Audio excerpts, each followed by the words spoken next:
Lindbergh, trailblazer of the skies, winged emissary of a new and thrilling age of discovery. Over the historic trails of Columbus, of conquistador, of clipper ships of another age, he was the first to brave uncharted skies. Pioneers of a new generation follow the trails blazed by him, that America's commerce may once again be first upon the trade routes of the world. Today, over a network of 40,000 miles, Pan American Airways, largest of the world's great airways systems, with a fleet of 150 clipper ships, speeds men, mail, and merchandise to 40 different countries, a thrilling monument to the United States Airmail Service. Across the vast Pacific in 60 flying hours to the Orient, halfway around the world. For just as the Pacific disappears on the right, South America appears on the left, and the routes of the flying clipper ships speed southward to Mexico, Central America, and across the Caribbean to circle the vast southern continent.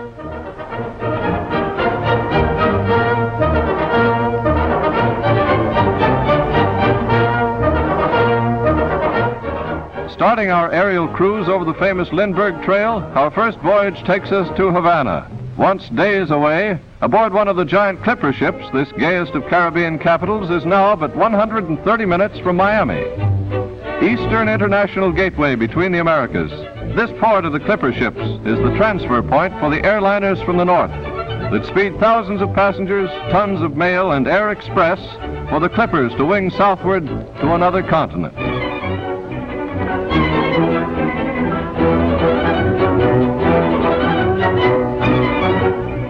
From the Atlantic seaboard, the Middle West, the coast, Canada, even Europe and the Orient, they pour by the thousands through Pan American Airways' great terminal to take the high road to Rio, Panama, and far-off Buenos Aires.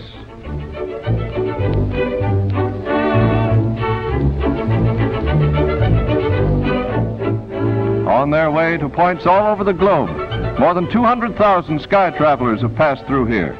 Businessmen who find the aerial trade routes swiftest. Pleasure travelers in search of all the color and romance of faraway places. All come to travel in the swift, sure comfort of the giant flying clipper ships.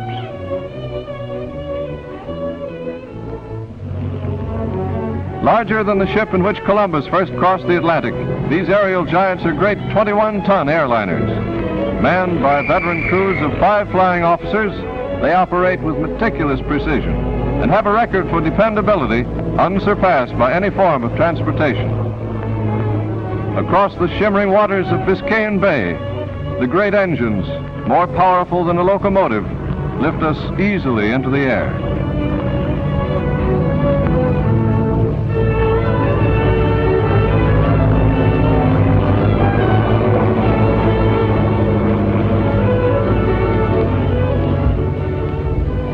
In a moment, we glance down to see the terminal base passing below. It's hard to believe we're aboard an airliner, so large and roomy are the cabins, so smooth and quiet its flight. All too soon, the shimmering blue of the Gulf Stream merges into the outline of Cuba's coast, and we're over Havana. A city close to the States, yet one which has an entirely different atmosphere. It is cosmopolitan, European, Spanish, but above all, it is delightful.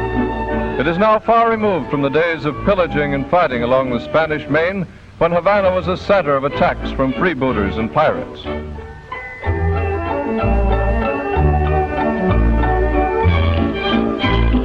This fortress, which overlooks the waterfront, was built in 1774 and cost the unbelievable sum of $14 million. The King of Spain, when told of the amount, looked westward across the Atlantic, as he remarked that anything that cost that amount of money should be visible from any part of the world.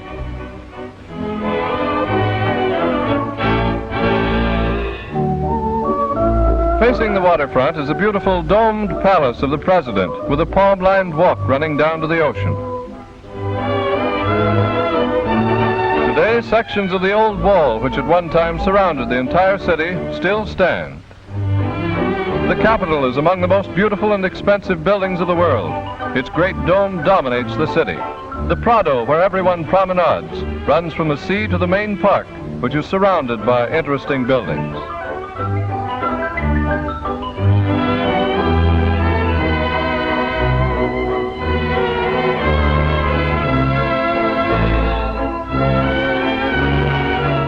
Even this cigar store maintains the Spanish atmosphere, with colorful tiles depicting the life of Don Quixote.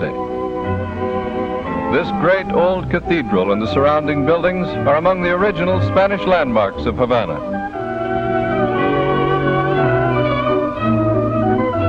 True to Spanish architectural traditions, many buildings are built around a patio, such as the City Hall, with its statue of Columbus. Outside the city of Havana, we find rural Cuba most interesting and attractive. At Matanzas, a valley fringed with royal palms stretches down to the sea, and along the shores the coconut palms shade beaches where the warm waters of the Caribbean beat softly upon the coral sands.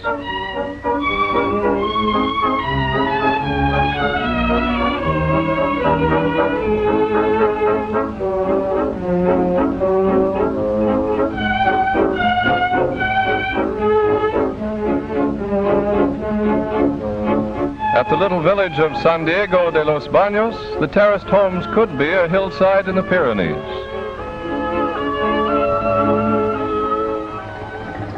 Cuba is really a land of everlasting summer, and its extensive beaches are crowded the year round. Of course, if one chooses, he may escape from the bright sun and sip iced drinks in the cool Spanish-arched patios.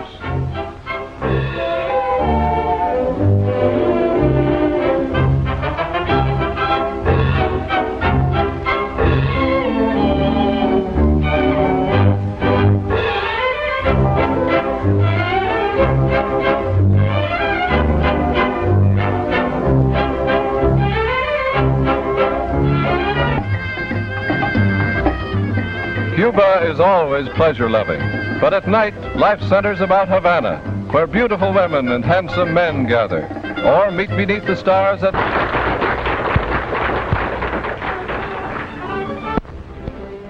The second flying step down the Lindbergh Trail spans all the West Indies in a single day. Crossing Cuba, the clipper ships speed on over Haiti, Santo Domingo, and Puerto Rico, thence along the tropical isles of the Caribbean to Port of Spain, Trinidad.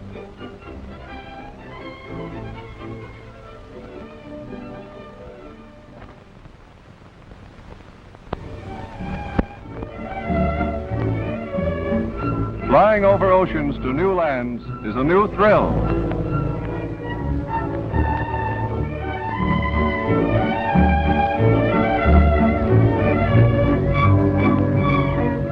As our Skyliner speeds across the blue Caribbean, we pass over Cape Haitian at the tip of the fascinating island of Haiti.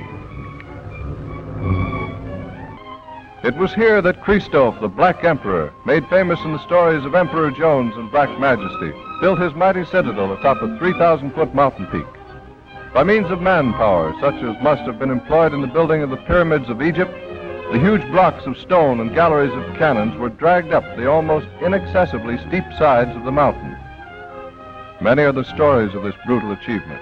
One that a group of men almost at the point of exhaustion while trying to pull up one of the heavy cannons complained they could not do it alone and pleaded for more men to help them. Christophe ordered every 10th man shot as a warning. The ones remaining then, struggling to preserve their own lives, did the job alone. Across the island, at the end of a long bay of deep blue water, we come to the city of Port-au-Prince, capital of Haiti. Along the waterfront, the fishing fleet anchors, and the fishermen barter their goods to the people from the mountains for staple products, which their life at sea prevents them from raising.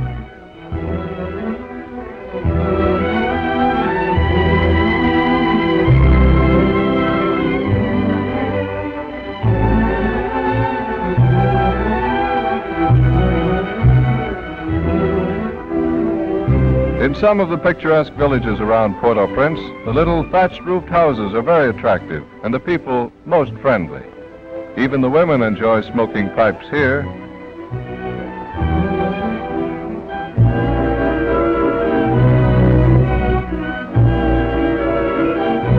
In the center of the city, the marketplace is a scene of constant activity. From very early morning till nightfall, all manner of goods are traded, from old shoes to firewood. Many of these natives travel for as much as 2 days on foot, carrying great packs of produce on their heads, to the marketplace.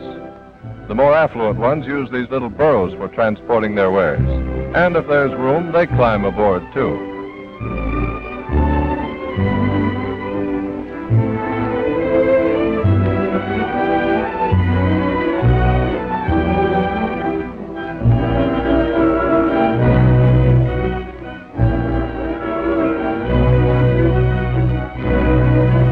Not far away, the imposing cathedral overlooks the restlessness of the market. While nearby, in a large square in the center of the town, is the beautiful white palace of the president. Great bowers of brilliant bougainvillea add their note to this pictorial canvas, already charged with the color of Haiti.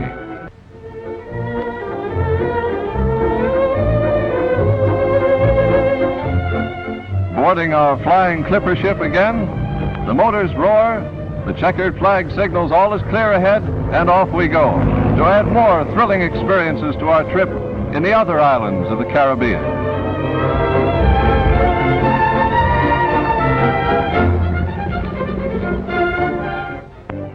Puerto Rico, meaning rich port, is the largest American possession in the Caribbean. San Juan's central square is dedicated to Columbus, who discovered Puerto Rico. The Spanish Club Fountain of Lions is a copy of the one in the Alhambra in Spain. And in the seclusion of this patio, we find this inviting swimming pool.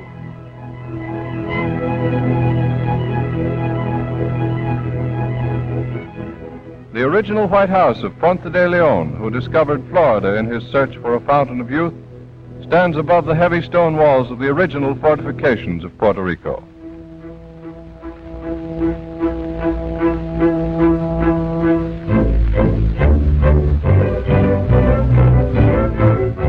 El Morro, the impregnable, never in its colorful history successfully attacked from the sea, still jets out into the blue Caribbean, a monument to Spain's one-time mighty hold on the New World.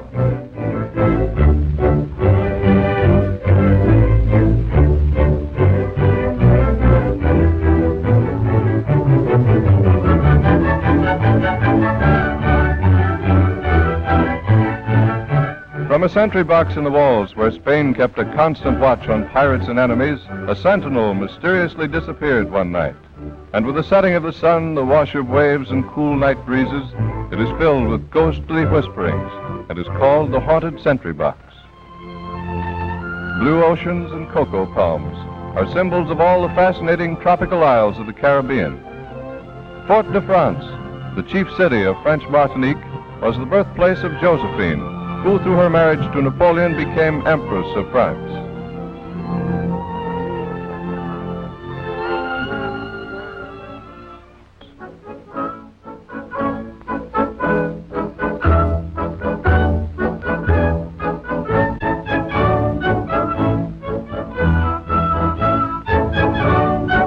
In 1902, a tragedy stunned the world. Mount Pelee, quiescent now, erupted, not as a flow of lava, but as a huge cloud of intensely hot cinders and ashes. This cloud rolled down the mountain over the 30,000 inhabitants of the city of Saint Pierre. In 4 minutes, there was not a soul left alive in the city except one man, a convict in this cell. The walls were so thick and the openings so small that he alone survived.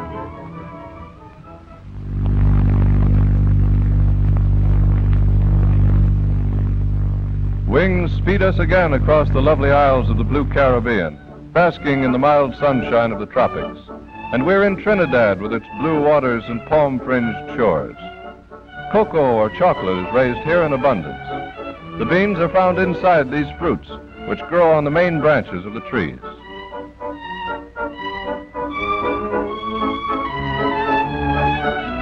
Outside of the cities, the little thatched roof homes are extremely picturesque.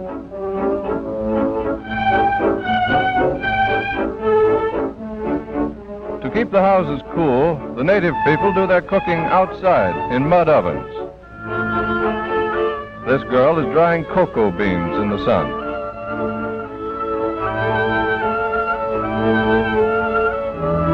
There are many Hindus in Trinidad, and their mosques or temples add a bizarre note to the Caribbean architecture.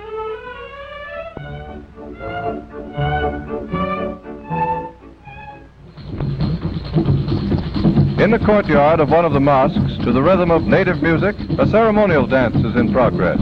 No women can take part in these dances, so their parts are taken by men, adorned in costumes of dancing women. All Hindu dances are ritualistic and are based on some old legend.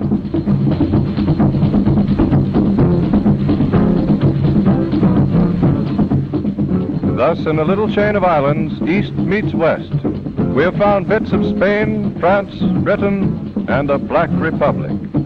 Truly an exotic combination of life and interest in this romantic adventure through the Caribbean.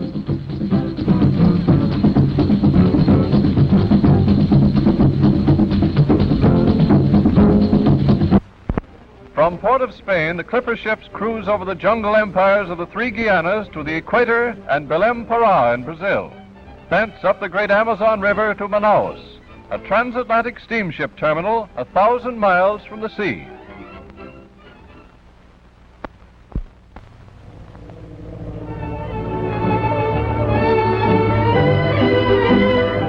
Soaring swiftly through southern skies, our flying clipper ship speeds us on to the Guianas.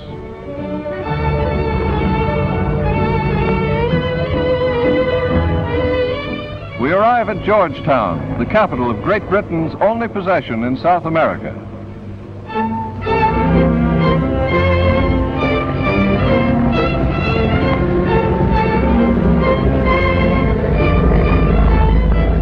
As the pontoons of our ship gently skim over the water, it becomes an exciting realization that at last, in one of the few countries whose innermost regions are not completely explored, and where even the beaten paths remain unexploited. Georgetown itself is a sturdy, clean British city almost on the equator, where natives of India, England, Africa, and the Aborigines of South America congregate and trade on its many streets and marketplaces.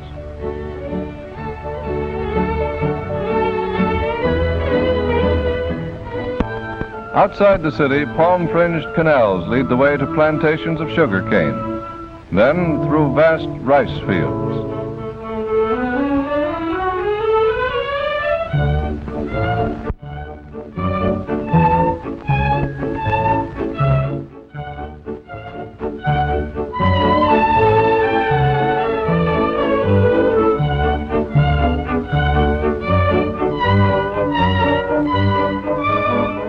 Native women labor under the hot tropical sun and up to their knees in mud, planting rice.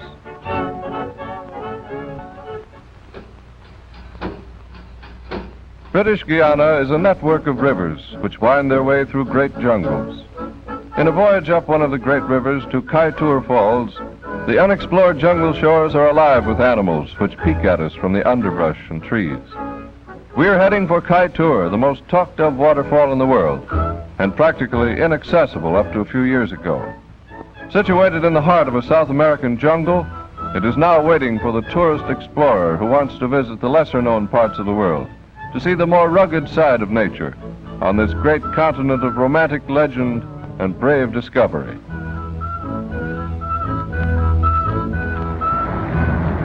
And here we are, Kaitour Falls. A huge river piercing the heart of the jungle forests is hurled into space to a point nearly 800 feet below. A spectacle which even awes our Indian guides, and a spectacle which no words can adequately describe.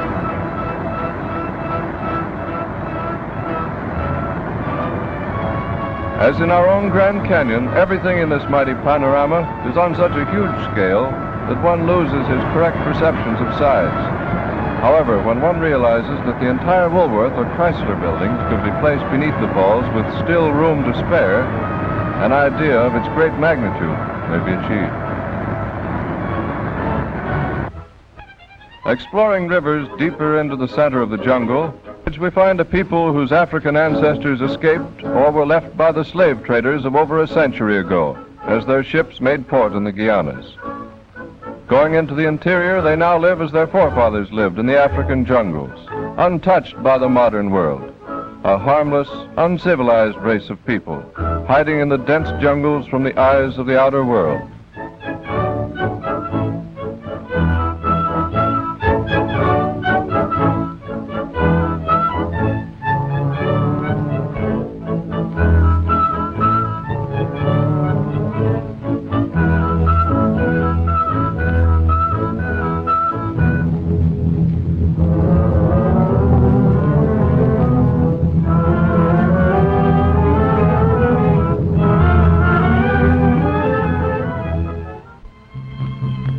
In Netherlands, Guiana, Paramaribo is the quaint seaport capital.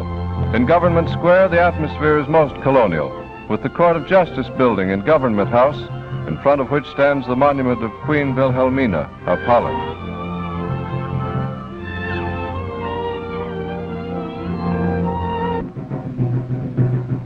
The Creoles in Paramaribo have their own dress, cato misse, so-called, and any event is good cause for a dance. This day it is for the benefit of their own governor, the man with all the braid.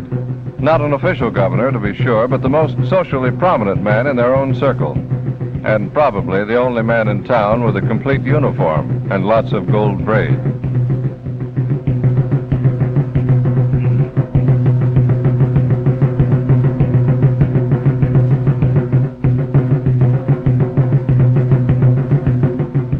This rumba shimmy Charleston combination is hot stuff in Paramaribo's Harlem. And so we come to the end of a chapter on those little known but tremendously interesting countries, the Guianas.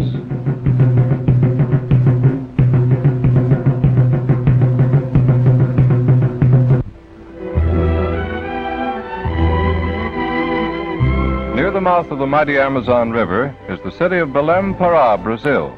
This tropical city lies practically on the equator, yet over the Lindbergh Trail it is but 3 flying days from New York City. Belém is the center of activity for the jungle towns and plantations for hundreds of miles around, so its busy waterfront is always filled with picturesque sailing boats. The cathedral is one of the old landmarks of Pará, as is its opera house, which was built in the prosperous days of the rubber boom.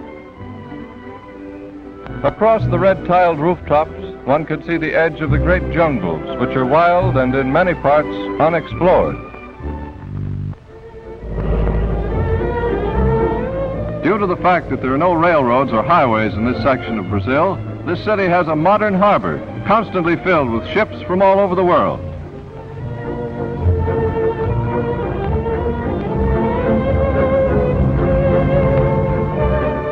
By plane, we speed over the dense jungles of the Amazon, 180 miles wide at its mouth.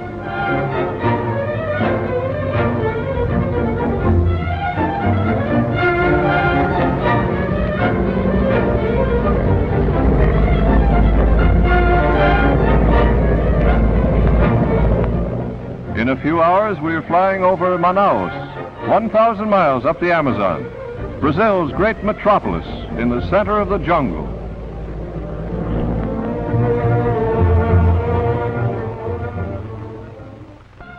Manaus was the first city in South America to have a streetcar.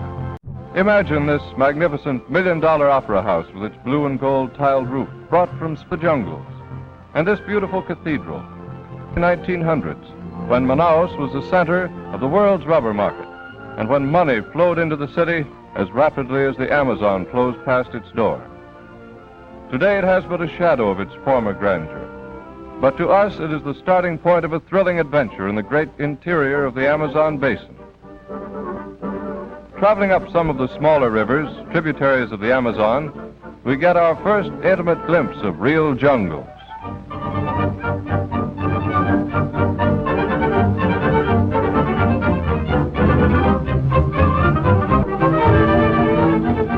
In order to see some of the larger birds and animals of this country, we leave our boats for a trek through the jungles.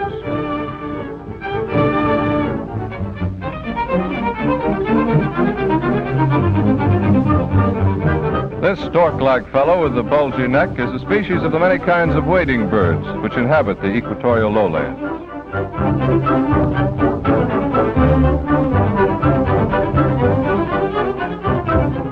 These condors are among the largest flying birds in the world, and as they are carnivorous, they feed on the animals and snakes in the jungles.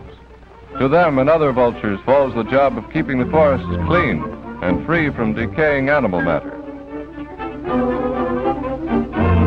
Armadillos, that queer combination of tortoise and hedgehog.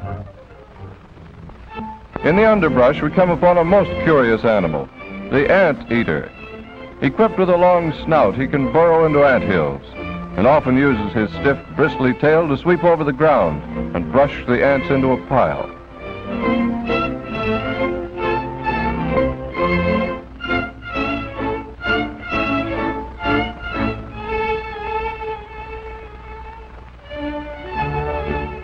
Upon the trunks and branches of jungle trees are found gorgeous orchids of almost every color and variety, growing wild.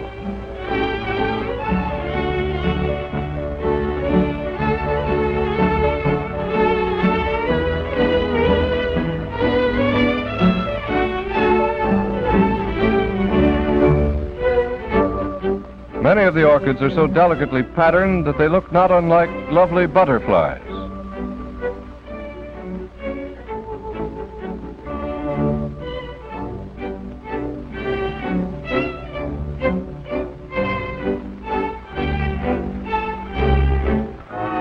Deep into the Mato Grosso section of Brazil, the river takes us to the magnificent Guaira Falls.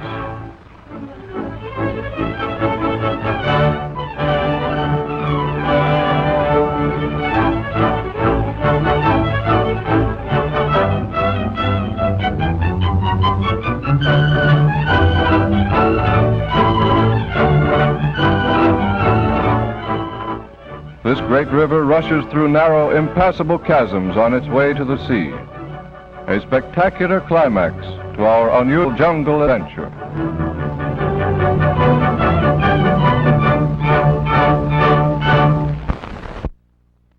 South of Belém Pará, the Southern Cross replaces the North Star in the heavens. And in a single day, the clipper ships span half the coast of vast Brazil on the high road to Rio de Janeiro.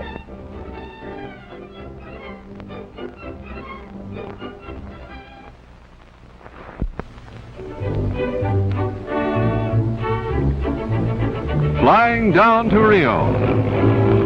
Capital of Brazil, the world's most beautiful city is magnificent from the air. Gliding over the city, we get a glimpse of its rugged, mountainous background, its lovely boulevards skirting the blue beaches.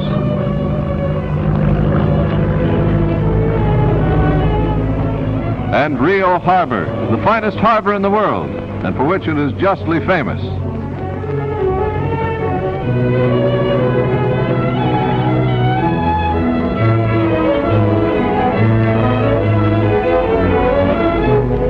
As we hear the speed of the four motors of our giant clipper slacken, we can't help but thrill to the fact that we're arriving at the gayest city of the Western Hemisphere, the Paris of the Americas. The main section of Rio is located on the Avenida Rio Branco. The architecture of the older buildings is very European in design. Rio's Opera House is copied after the one in Paris.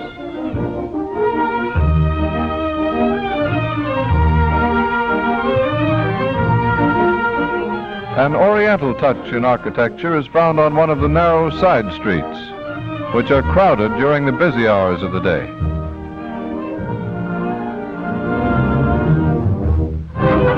Many of the new buildings are most modernistic in design, with the old and the new mixed together in perfect harmony. Along the main drive to the many beaches are lovely public gardens and fountains, and always the sugar loaf is in the background.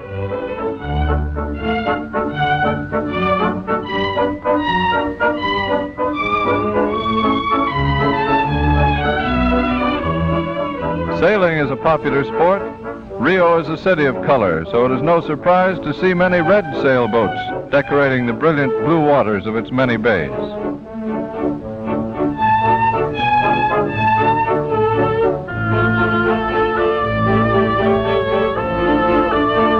Ever apparent from all angles of the city is the famous landmark of Rio, the Sugar Loaf.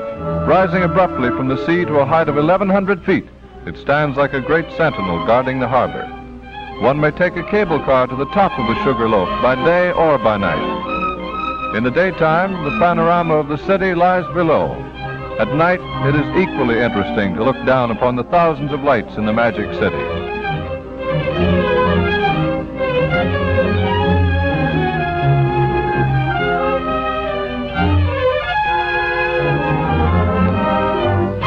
On the way up, the car is suspended in space, and the countryside is spread out far beneath.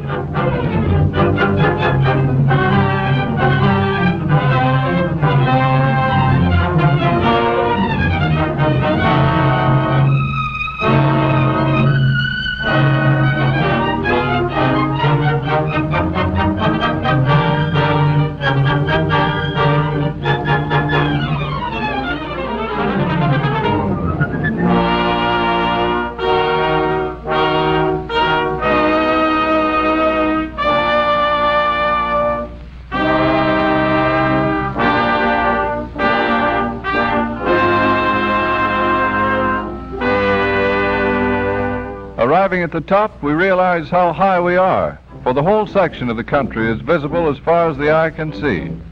And the large buildings of the city look like toy blocks below. A panorama of great interest, as it shows the fine beaches of Copacabana and Ipanema stretching away up the coastline. The residential city itself winding its way among the hills, up the valleys, and around Botafogo Bay.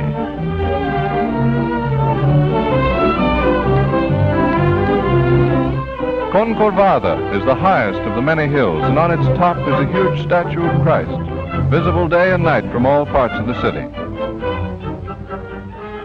For dreamers of splendid landscapes, of natural marvels, of sunny seaside places with sandy beaches and crystal blue waters, no other place can be compared to Rio.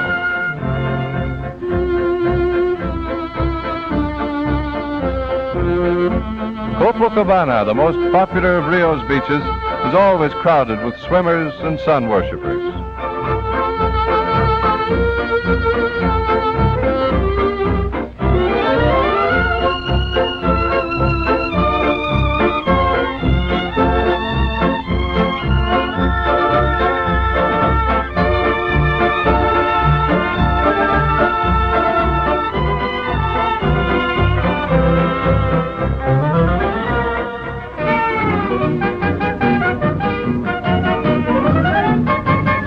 Carnival arrives. For months, everyone waits for this event. And for 5 days and nights, no work is done. It is just one great gay holiday.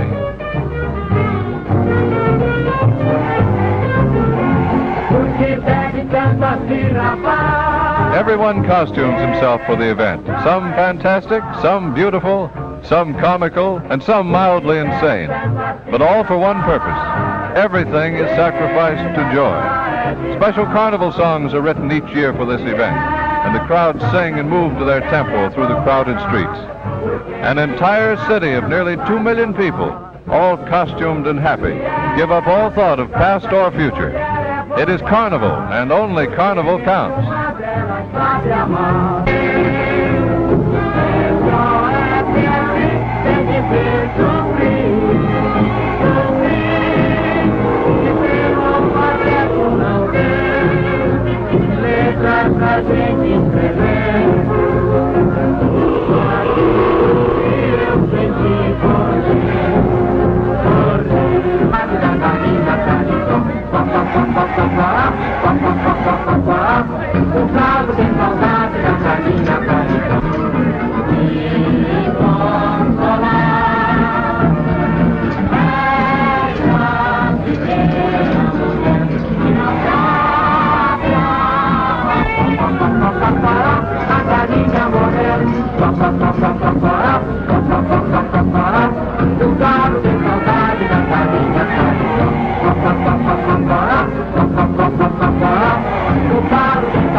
At night, the milling, singing crowds scarcely make room for the many colorful floats, which add their touch in making this event so spectacular.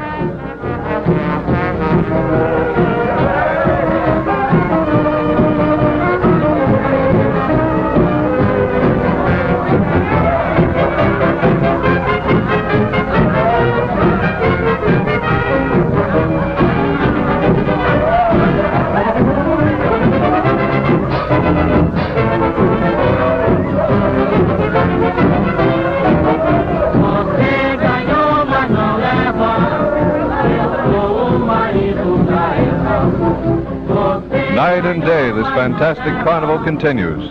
Just one of the many reasons why Rio is the city no one can ever forget.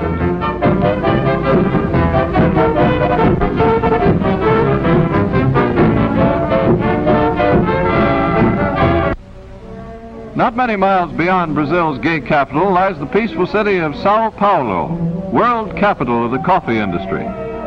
One of the most beautiful cities on the southern continent, Sao Paulo's broad avenues, lined with verdant trees, lead to the impressive new monument commemorating the independence of Brazil. An epic masterpiece in bronze, it typifies the greatness of this magnificent country.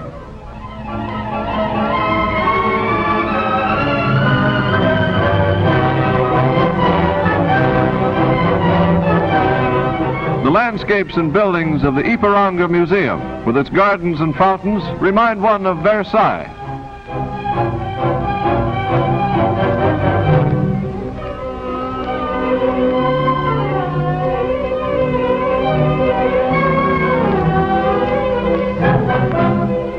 Most interesting of Sao Paulo's many sights is the snake farm, where poisonous snakes are raised for study and for making vaccines to combat the poisons of their bites.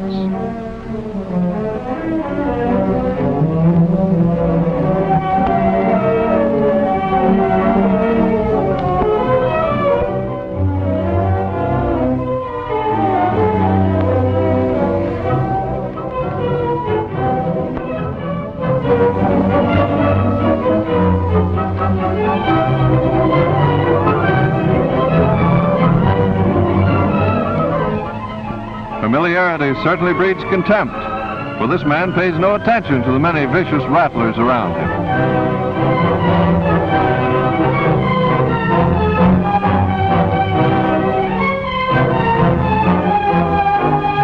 He teases them to get them in a mood for striking.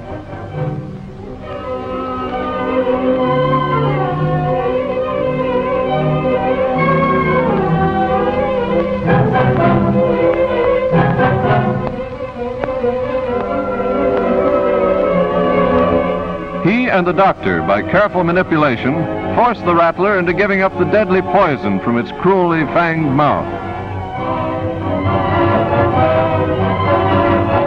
A dangerous business, I'd say.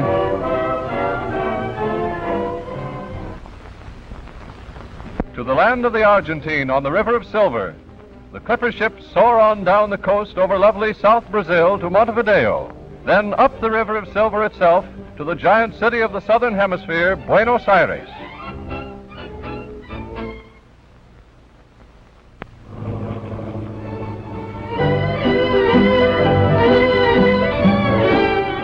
And so, on to Uruguay we speed in this flying clipper ship.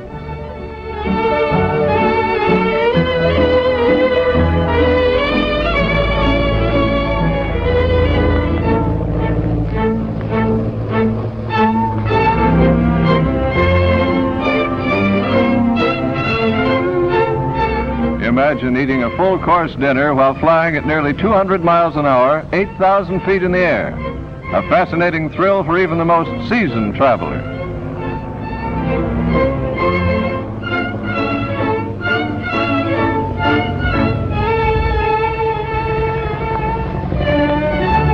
Montevideo. From the top of this hill overlooking the entire city, the last remaining cannon reminds us that this was once a Spanish stronghold in Spain's conquest of the New World.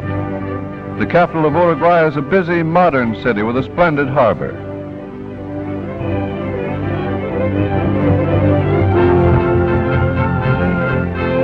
The main part of town is bustling and cosmopolitan, courteous and cultured. Heavily trafficked streets remind us of our busy thoroughfares back home.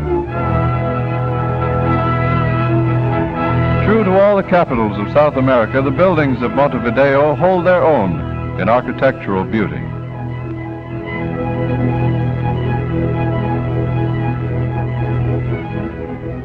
A brush peddler with his top-hatted donkey adds a picturesque note to these modern surroundings.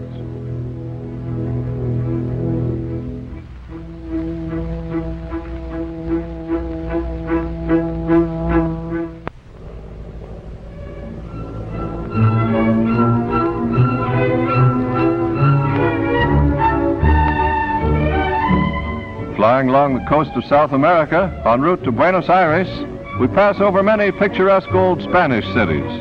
their red tile roofs contrasting with the blue waters of the Atlantic.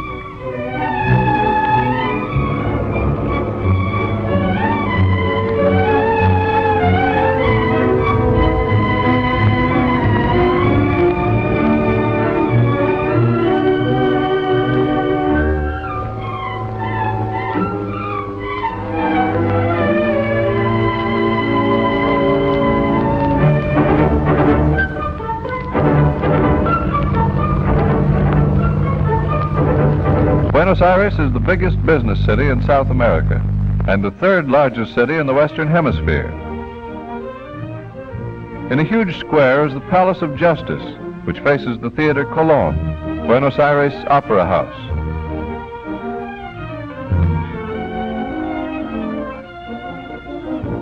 A very modern 32-story apartment house rises next to one of the many parks. The boulevards are extremely wide and flanked by beautiful buildings, some modern in design and others of old French and European architecture, and everywhere parks and statues. The capital is adorned with huge bronze statues and fountains and is at one end of Buenos Aires' main avenue, the Avenida de Mayo. At the opposite end is the coral-colored government house, beautifully situated across a park. In the entrance, day and night, there is always a guard dressed in the uniform of San Martin. The big resort of Buenos Aires is Mar del Plata on the ocean, a gay place with huge casinos, pavilions for dancing, theaters, avenues for promenaders, and of course marvelous beaches and swimming pools. No summer is a success to the people of Buenos Aires without at least a few weeks of Mar del Plata sun.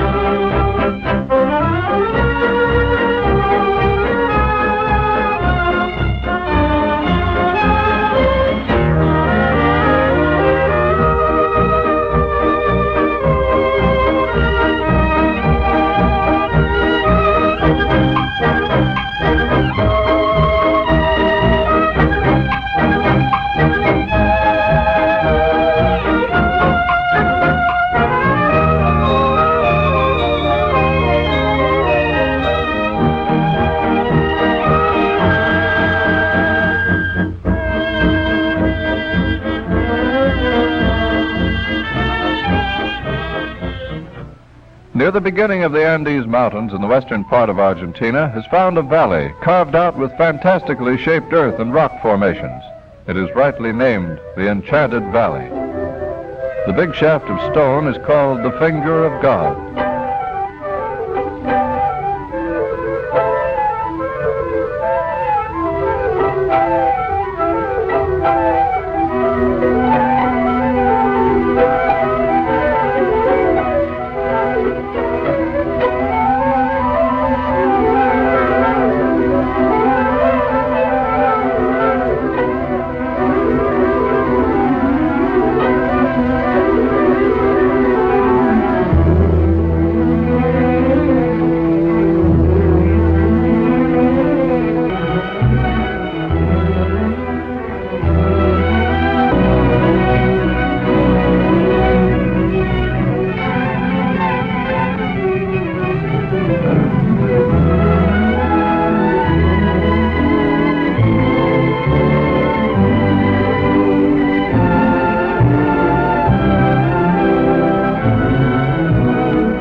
From Lakes Nahuel and Mascardi, one sees the mighty Tronador, one of the most beautiful of the Andes Mountains and snow-capped the year round.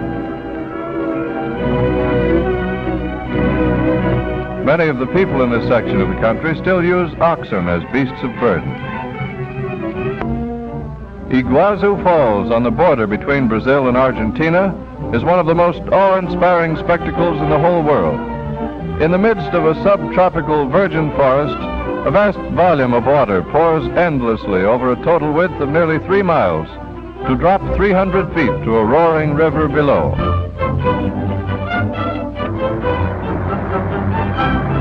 Close up, the water is brownish in color due to its flowing over the decayed vegetation of the immense jungles through which it passes.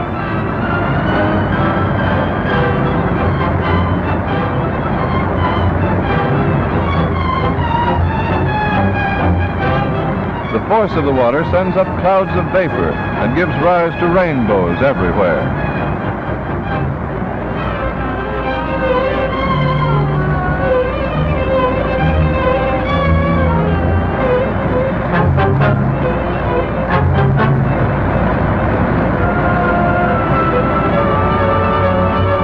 Between each falls is a heavy growth of tall hardwood trees of the mahogany family, mixed in with palms and tree ferns.